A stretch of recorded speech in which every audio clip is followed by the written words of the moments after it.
Wow, guys, a huge, huge week. That's all I can say. Looking back, guys, that was obviously week 11, very big for our league in general. Huge matchups that were decided. That could have went either way, but the biggest one. I mean, if you guys look actually at the scoreboard this week, it was very low scoring, guys. It was not all offensive outputs like we've seen before. A few teams scoring, pretty high, but other than that, it was pretty low scoring. But a lot of these matchups, guys, were decided by 10 points, 5 points, 1 point, which was a big turning point in the NFC, which I want to hop right into that matchup, was Jared versus Jeff, and a 63-62 win for Jared. Huge win. They were going into this matchup tied. Or actually, what were they?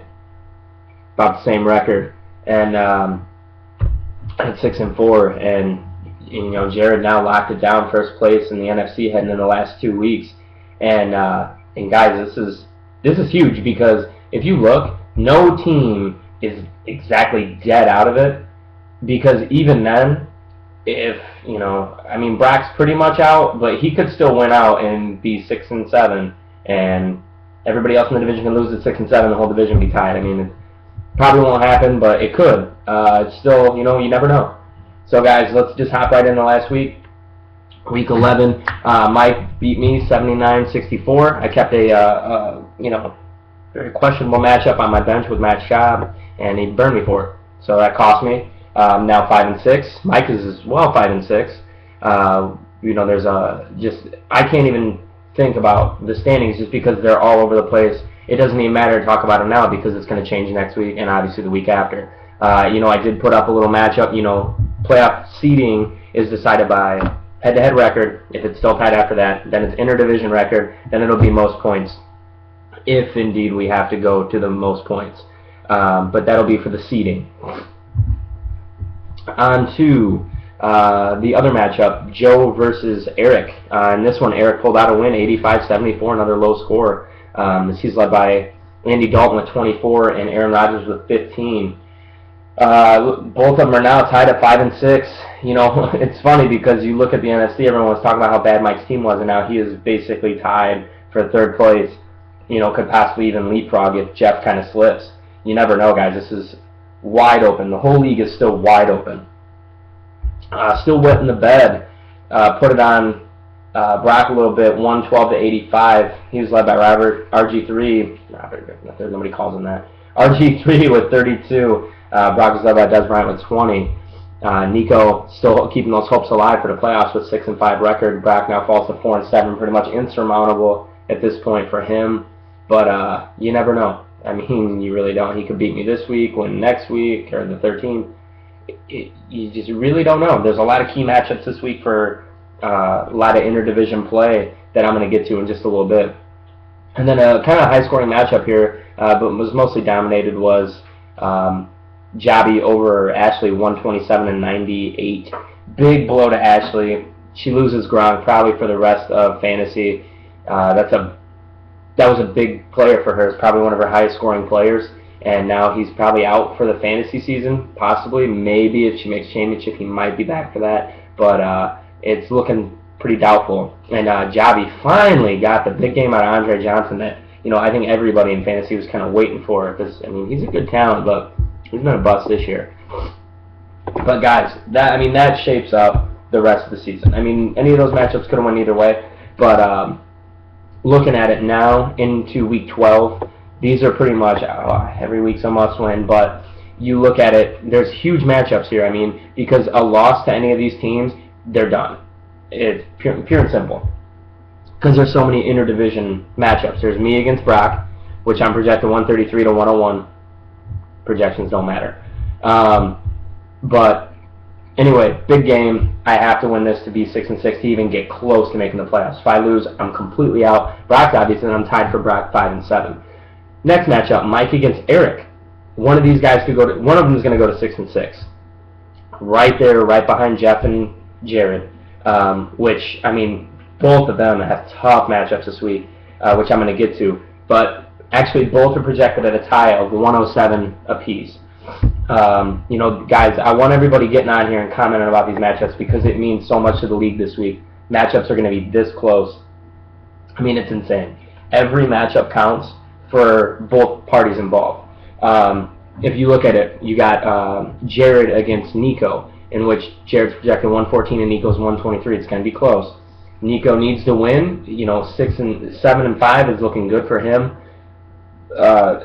Same for Jared. If Jared pretty much wins, he's pretty much lock up that 1 seed. Depending, Jeff could win out, tie at the top. But it looks like both of them have pretty much the lock on the 1 and 2 seed. You never know though. Going on to Javi and Jeff, both 6 and 5 teams, both jockeying for position. They're both in second place in their divisions. Looks like Javi's ahead in the projections, 119 and 97. Jeff really looking to get back on track after having a pretty dynamite start, kind of blowing up a little bit. But, I believe let me see, I forget the match.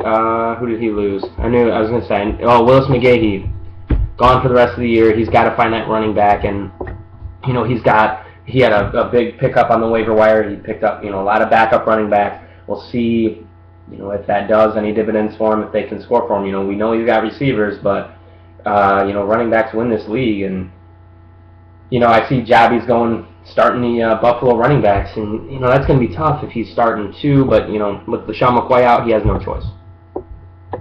Going down, got the last matchup of the week. It's going to be very important for both parties. As Ashley, I believe, still tied for first in the AFC. I didn't know if she held it by herself, but she's got Gronk out. Dwayne Bowe's questionable with a neck injury.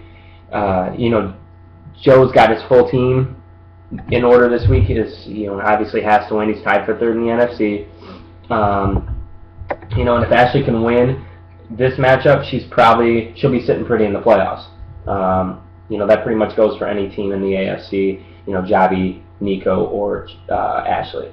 So, guys, we know how important this week is, as well as next week. We're getting right up to playoffs. There's a lot to talk about still. We have seeding, payouts, everything like that. I know Javi asked, yes, transactions are counted. Yes, I know how money each team does. It's very easy to look at. And the money from all the transactions will go toward most points and best record. Now, if there's a tie for, say, best record at 8 and 5, there's $200 in transactions. You're going to split that 100 and 100. So most points is going to go to 100 bucks. Now the tie between the best record, they'll split 50-50. That's the way we'll do it. And the same with most points if there's a tie in points. But guys, there's keeper stuff to talk about. I set the keeper draft or the keeper set date when you got to decide your keepers at August 1st. Now we're not going to do it right after the season because obviously there's a long off season. You can have Terrell Suggs playing basketball and he rips his fucking Achilles out and he's gone. You don't want to keep that. So, say if it happened to Arian Foster, I would not be keeping him. But yeah, keepers are going to be set by August 1st. Draft date, I'm guessing late August, right before the season starts. It's usually a good time for us. And it's worked in the past. So that's when we'll set that. If anybody has any problems with it, make a post. We'll vote on it. We'll see how it goes from there. Another thing, playoffs.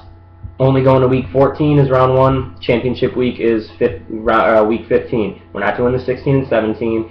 It's a joke, especially with really good teams. Say the Falcons pretty much killing the rest of the way, or the Texans, and they're going to sit Matt Ryan and Roddy White and Arian Foster, and they're going to sit week 16, 17. That's not really fair to the team that had them all year. They dominated with that group of guys, and then that one player, their MVP for their team, if you will, can't play for them, and it's not really right.